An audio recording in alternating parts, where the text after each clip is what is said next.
Maintenant, on passe au calcul des coûts de fonds propres. Le calcul des fonds propres, c'est aussi, donc normalement, lorsqu'on entend fonds propres, c'est-à-dire je vais payer l'achat des investissements par les capitaux propres. Donc, quel est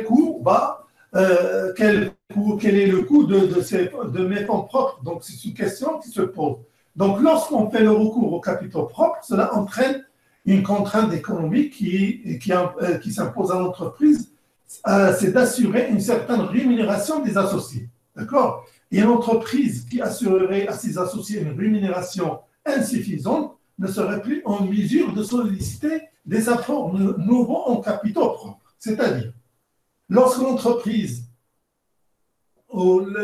lorsqu'une entreprise investit dans un projet, généralement, les investisseurs qui sont les propriétaires et les actionnaires espèrent gagner de l'argent lorsqu'ils investissent. Donc, ce qu'on a appelé le taux interne de rentabilité, ou ce qu'on a déjà vu, ce qu'on a dans les décisions d'investissement, ce sont le taux d'actualisation. C'est le taux avec lequel ils actualisent leur projet. C'est en quelque sorte, c'est le taux qu'ils cherchent à gagner en investissant. Donc, si jamais l'entreprise n'arrive pas à assurer ce taux, donc automatiquement, ce n'est pas aussi évident pour l'entreprise ou pour les actionnaires de se lancer dans ce projet.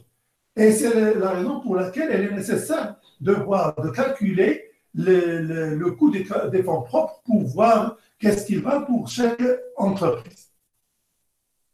Alors, pour faire cela, on a plusieurs modèles. Donc, on se base sur des modèles théoriques pour essayer de faire ressortir la valeur des fonds propres de l'entreprise. Donc, le modèle le plus ancien et le plus représentatif du calcul des fonds propres, c'est le modèle de Fisher, et dans lequel il suppose que chaque investisseur, lorsqu'il décide d'investir ou d'acheter, par exemple, une action, au cours P0, donc il va détenir des fonds propres de la société. Donc, une fois que vous achetez une action d'une société, donc vous allez détenir une part de ces fonds et l'opération considère entraîne deux choses. Donc, une dépense plutôt si on doit corriger, une dépense immédiate de P0, donc c'est pas une dépense, mais une dépense immédiate de P0. Donc, vous allez payer tout de suite un montant P0 est égal au montant de l'action. Et ensuite, vous allez des recettes futures. Vous espérez recevoir des recettes futures sous forme de dividendes. Donc, vous payez P0 aujourd'hui en espérant de gagner des dividendes des 1 des 2 sur la durée de détention de cette action. Et bien sûr, à la fin, vous espérez gagner un prix PN, le prix de revente futur de l'action. Donc, qu'est-ce qu'on a? On a trois éléments. On a le montant P0 de paiement que vous payez pour l'achat de la dette. On a PN, le montant que vous espérez gagner lors de la vente de l'action. C'est pas la dette, je m'excuse. Lors de la vente de l'action et des ressources que vous allez récupérer sous forme des dividendes des 1, des 2 jusqu'à des N au cours de la période de détention de cette action. Alors, on procède de la même façon, on cherche à actualiser ces éléments. Donc, le modèle de Fisher suppose que c'est un investissement, donc c'est comme si on veut calculer la valeur. Donc, un investissement P0 que vous payez, donc c'est le montant d'investissement, et vous espérez gagner des dividendes avec un taux de rendement R, bien sûr, de l'entreprise, rendement R interne de l'entreprise, sur la période de détention de cette action, et à la fin, vous comptez gagner encore PL que vous devez actualiser à la fin de la période. Donc, c'est la formule générale on a cette formule P0, ce que vous allez payer aujourd'hui, il est égal sigma des I égale à 1 jusqu'à N, facteur de D, il est dividende, facteur de 1 plus R, R, le taux de rentabilité espéré des capitaux propres, à la puissance moins I, la période, plus ce que vous allez vendre. Alors, à partir de cette formule, on doit chercher le R, et c'est le taux, le coût des fonds propres. C'est presque la même chose, on se base sur les formules d'actualisation. D'accord, donc voilà, donc c'est comme on a dit, c'est la période de tir. Donc cet investissement ne sera rentable que si le taux d'actualisation utilisé égalise le taux interne de rentabilité, le tir de ce projet. Ce taux est un taux d'actualisation R qui annule la valeur actuelle, la vente, de ce projet et qui vérifie l'expression que je viens de vous expliquer. Donc R mesure le rendement actuariel attendu par les investisseurs dépensés à payer P0 pour l'action de la société, et il correspond donc à une exigence de rendement formulée par les actionnaires actuels de la société. Alors, ce modèle était un peu difficile pour faire ressortir le taux R, c'était un peu difficile, donc il a été développé par Gordon et Shapiro, et on a le premier modèle de Gordon et Shapiro lequel il arrive à déterminer R sous forme de dividende et du P0. Donc R est égal à D sur P0. Donc dans le cas où le versement des dividendes est stable, c'est-à-dire chaque fin de période, chaque fin d'exercice, l'entreprise paye un dividende stable qui est égal à D et perpétuel, c'est-à-dire le même pour toutes les années. C'est les hypothèses de développement de modèle. La formule de Fisher a été réduite sous cette forme, c'est-à-dire R est égal à D sur P0. D, c'est le dividende qui est stable. P0, c'est le prix de l'action à l'instant T0. Et R, c'est le taux de rendement actuariel qui représente le coût du capital. Donc, on calcule le coût du capital avec cette formule. Dans le cas où les actionnaires potentiels d'une société anticipent le versement d'un dividende croissant au taux de G, donc on ajoute le taux d'actualisation R qui représente le coût du capital est donné par la formule R est égal à D sur 0 plus G. Donc c'est un modèle dans lequel il y a beaucoup de développement mathématique pour arriver à cette formule. C'est la même chose que dans le cas de l'endettement, lorsqu'on a passé de la formule un peu compliquée pour trouver à la fin la formule du coût de la dette. Donc, c'est presque la même chose. Il y a des hypothèses à l'intérieur qui réduisent les formules mathématiques pour arriver à ces formules un peu simples. Donc, pour le calcul du coût du capital, en se basant sur le modèle de Gordon-Shapiro, on a R est égal à D sur P0 plus G dans le cas où il y a un versement croissant des dividendes avec un taux stable G. Maintenant, on peut calculer aussi le coût des fonds propres avec un autre modèle, c'est le modèle d'évaluation des actifs financiers. Donc, c'est une théorie encore qui s'intéresse à l'évaluation des portefeuilles, donc ce qu'on appelle le MEDAF, modèle d'évaluation des actifs financiers. Elle permet d'établir le taux exigé par l'investisseur en fonction du risque selon la formule. Donc, qu'est-ce qu'il ajoute dans ce modèle? Ce modèle introduit ce qu'on appelle le risque lié à un investissement. Donc, c'est très important. C'est un modèle plus développé que le modèle de Gordon-Shapiro et dans lequel on arrive à calculer encore le TR, le coût des fonds propres ou taux de rendement exigé par les actionnaires en fonction du TI, du taux de placement sans risque. Généralement, c'est le taux des bons de trésor ou le taux d'intérêt sans risque, le taux directeur de la banque. Donc, c'est TI, plus le TRM, c'est le taux de rendement moyen sur le marché, le taux de rendement des actions sur le marché, et bien sûr, le bêta, c'est le coefficient de corrélation entre le projet ou l'investissement que vous faites et le reste du marché, et mesure la sensibilité de la valeur des fonds propres au projet par rapport à l'évolution du marché. C'est bêta représente le risque, c'est-à-dire comment votre projet est lié aux autres valeurs des autres projets qui existent sur le marché. Donc, c'est une formule encore un peu compliquée, mais ici, c'est la formule plus simple, simplifiée pour arriver à cette formule, disons, les simplifier par rapport au modèle d'origine.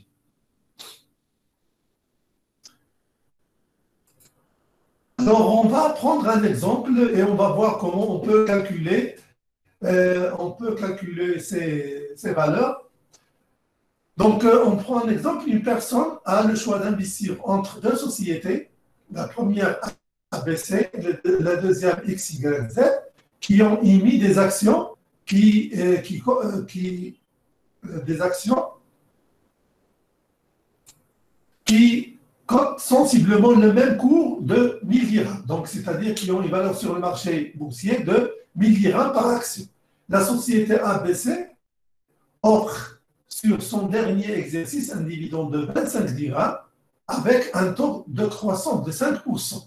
Donc, ça, c'est la première société. Donc, le prix de l'action, c'est 1000 dirhams pour les deux sociétés, mais la première va donner des dividendes de 25 dirhams avec un taux de croissance de 5%, alors que la deuxième offre un dividende de 50 dirhams et compte maintenir ce niveau au cours des prochains exercices. C'est-à-dire, il va toujours donner 50 dirhams avec un taux constant. Le bêta de ABC est estimé à 1,5, c'est-à-dire le risque de la société ABC est estimé à 1,5, tandis que le 1,75, tandis que la société XYZ, elle est estimée à 1,50. Donc, la rentabilité sur le marché elle est estimée à 8% et le taux des actifs sans risque est de 4%. Donc, on vous demande de calculer les fonds propres ou le taux de rendement exigé par les actionnaires pour les deux sociétés. Donc, on procède ici dans le cas pour le calcul des fonds propres par la méthode de Gordon-Chapiron. Donc, on a calcul des fonds propres au taux de rendement exigé par les actionnaires en se basant sur le modèle de Gordon-Chapiron.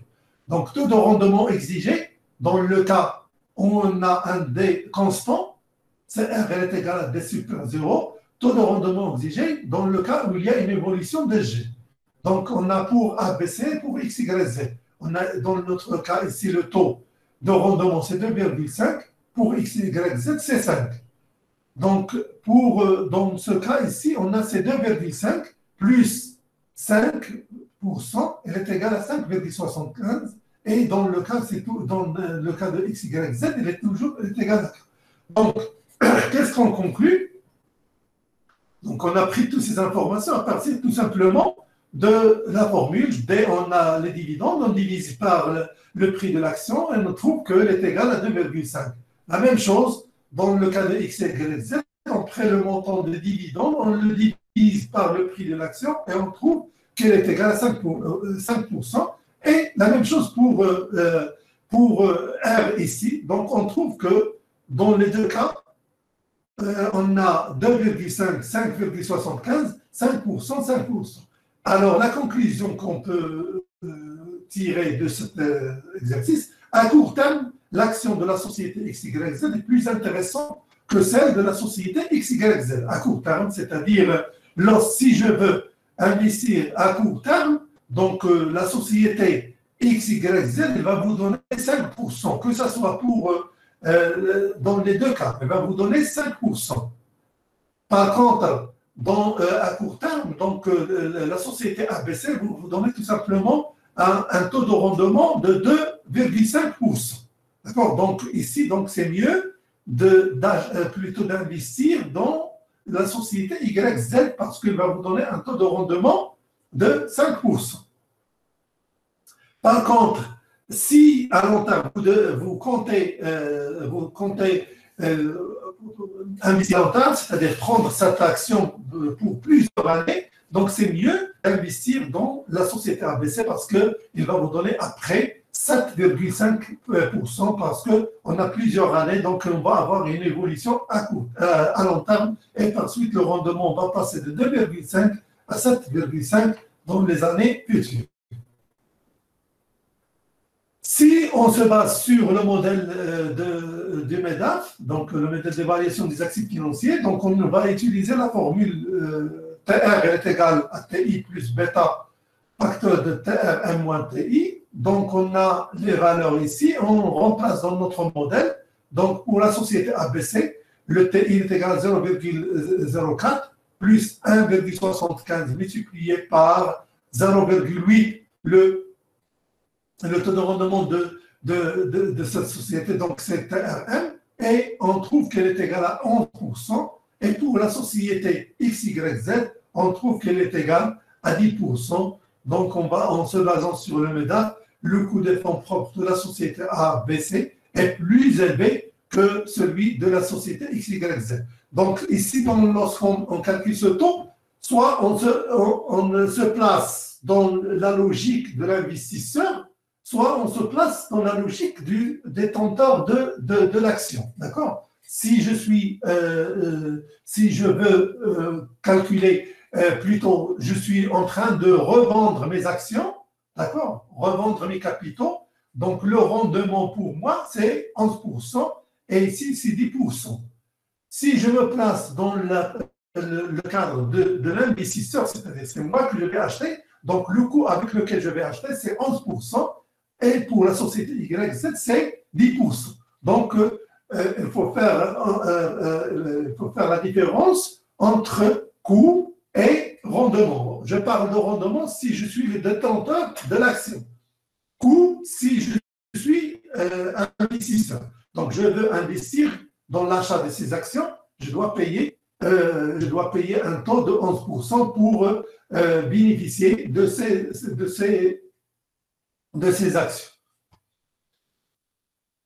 Alors, on passe à une autre notion aussi importante, c'est le coût des fonds propres, le coût moyen pondéré de financement. Le coût moyen pondéré de financement, c'est le coût moyen pondéré du capital correspond au coût de financement de l'entreprise. C'est le taux de rentabilité minimum que l'entreprise doit dégager pour satisfaire l'exigence de rémunération des apporteurs de fonds, créanciers et actionnaires. Donc ici, le coût moyen pondéré du financement, on va calculer ce coût moyen en se basant sur les modes de financement utilisés. Parce que lorsqu'on décide de financer un projet, on mélange entre les capitaux propres, entre l'endettement et parfois avec le crédit banque. Et donc, on peut avoir plusieurs modes de financement pour financer un projet.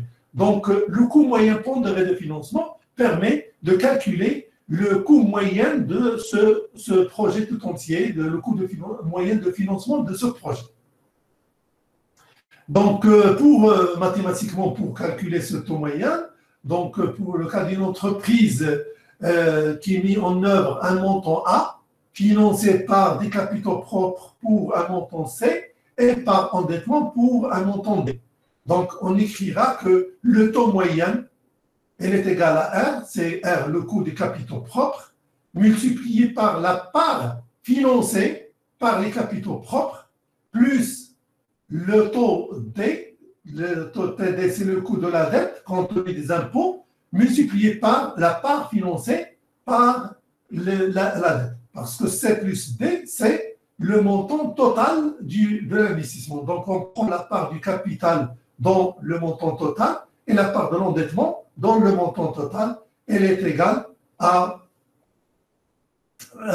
c'est une formule de simplification, A multiplié par R plus 1 moins 1 multiplié par TD, et A, c'est le pourcentage financé par les capitaux propres. Donc, la part financée par les capitaux propres plus 1 moins c'est-à-dire le total, moins 1, ça reste la partie financée par le taux, par l'endettement. Et TS, c'est le taux d'imposition. On va voir comment on va l'introduire après, parce que ici, le TD, il est en compte du taux d'imposition. On va prendre un exemple pour calculer le coût moyen pondéré du financement. Donc, soit une société ABCD prévoit d'investir pour développer son activité un montant de, disons, 1 200 000, d'accord ? Elle a obtenu auprès des établissements de crédit un prêt de 200 000 remboursable en 10 ans par amortissement et frais, taux d'intérêt 5%, le reste de l'investissement est financé par autofinancement, c'est-à-dire par les capitaux propres de l'entreprise. Le coût moyen de l'action de la société ABC est de 50 dirhams pour le marché boursier ou sur le marché boursier. La société prévoit de verser un dividende de 1,1 dirham par action, puis de faire croître régulièrement les dividendes de 5% par an. Donc, on vous demande de calculer le coût moyen pondéré du capital utilisé par sa société, sachant que le taux d'impôt est de 30%. Donc, on doit calculer tout d'abord le coût de rendement du capital. Ici, donc, puisqu'on a la société, elle a le prix de l'action de 50 dirhams, on a le montant des dividendes à payer chaque année et le taux de croissance. Donc, on peut utiliser le modèle de Gordon-Shapiro pour calculer les coûts de fonds propres. Donc, voilà le coût des capitaux propres. On applique la formule de Gordon-Shapiro dans le cas où on a les dividendes croissants. Donc, c'est R est égal dividende sur P0 plus G. Et on a les valeurs ici. Et on trouve que la valeur de R, elle est égale à 7,2. Donc, le coût des capitaux propres, elle est égal à 7,2. Pour le coût de la dette, donc on utilise soit cette formule, soit, donc, comme on a dit, c'est la simplification. Donc, on utilise la formule la plus simple. TE est égal à TT multiplié par 1 moins TS, est égal à 0,5. C'est le taux d'intérêt, multiplié par 1 moins 0,30, le taux d'impôt, est égal à 0,7, et on trouve qu'il est égal à 5,3%. Donc, le coût de la recherche, elle est égale à 3,5%. Ensuite, on passe au calcul de la formule. Donc, voilà, la formule, elle est là. Donc, on va remplacer, donc, on a tous les éléments. R, elle est égale à donc, R, on a déjà calculé le R. Pour notre cas, on a trouvé taux moyen, R, etc. Donc, elle est égale à 7,2. Le coût de la dette, elle est égal à 3,5. Et on a tous les éléments. Donc, on peut remplacer dans notre formule, calculer C sur D plus D. D'accord? Elle est égale à le montant d'investissement total, c'est-à-dire 1200, c'est le montant total de l'investissement, 1,2 million, d'accord? 1,2 million.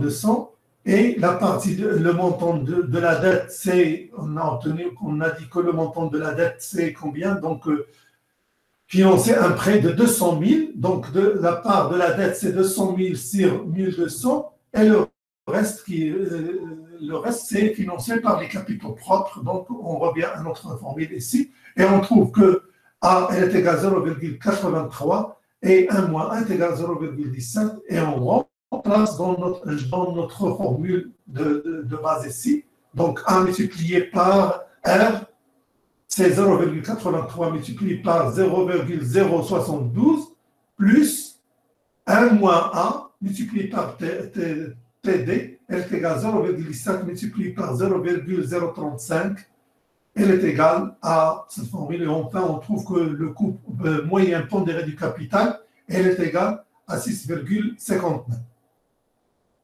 Donc voilà, je vais m'arrêter peut-être ici. Donc je vais m'arrêter ici sur cette partie et peut-être on va continuer. Après, je vais vous donner un autre rendez-vous pour expliquer la structure financière et le mode optimal les choix de mode de financement optimisé ou les règles du choix des modes de financement optimal. Donc, je vais vous donner un peu de temps pour poser vos questions. Je suis là pour vous répondre.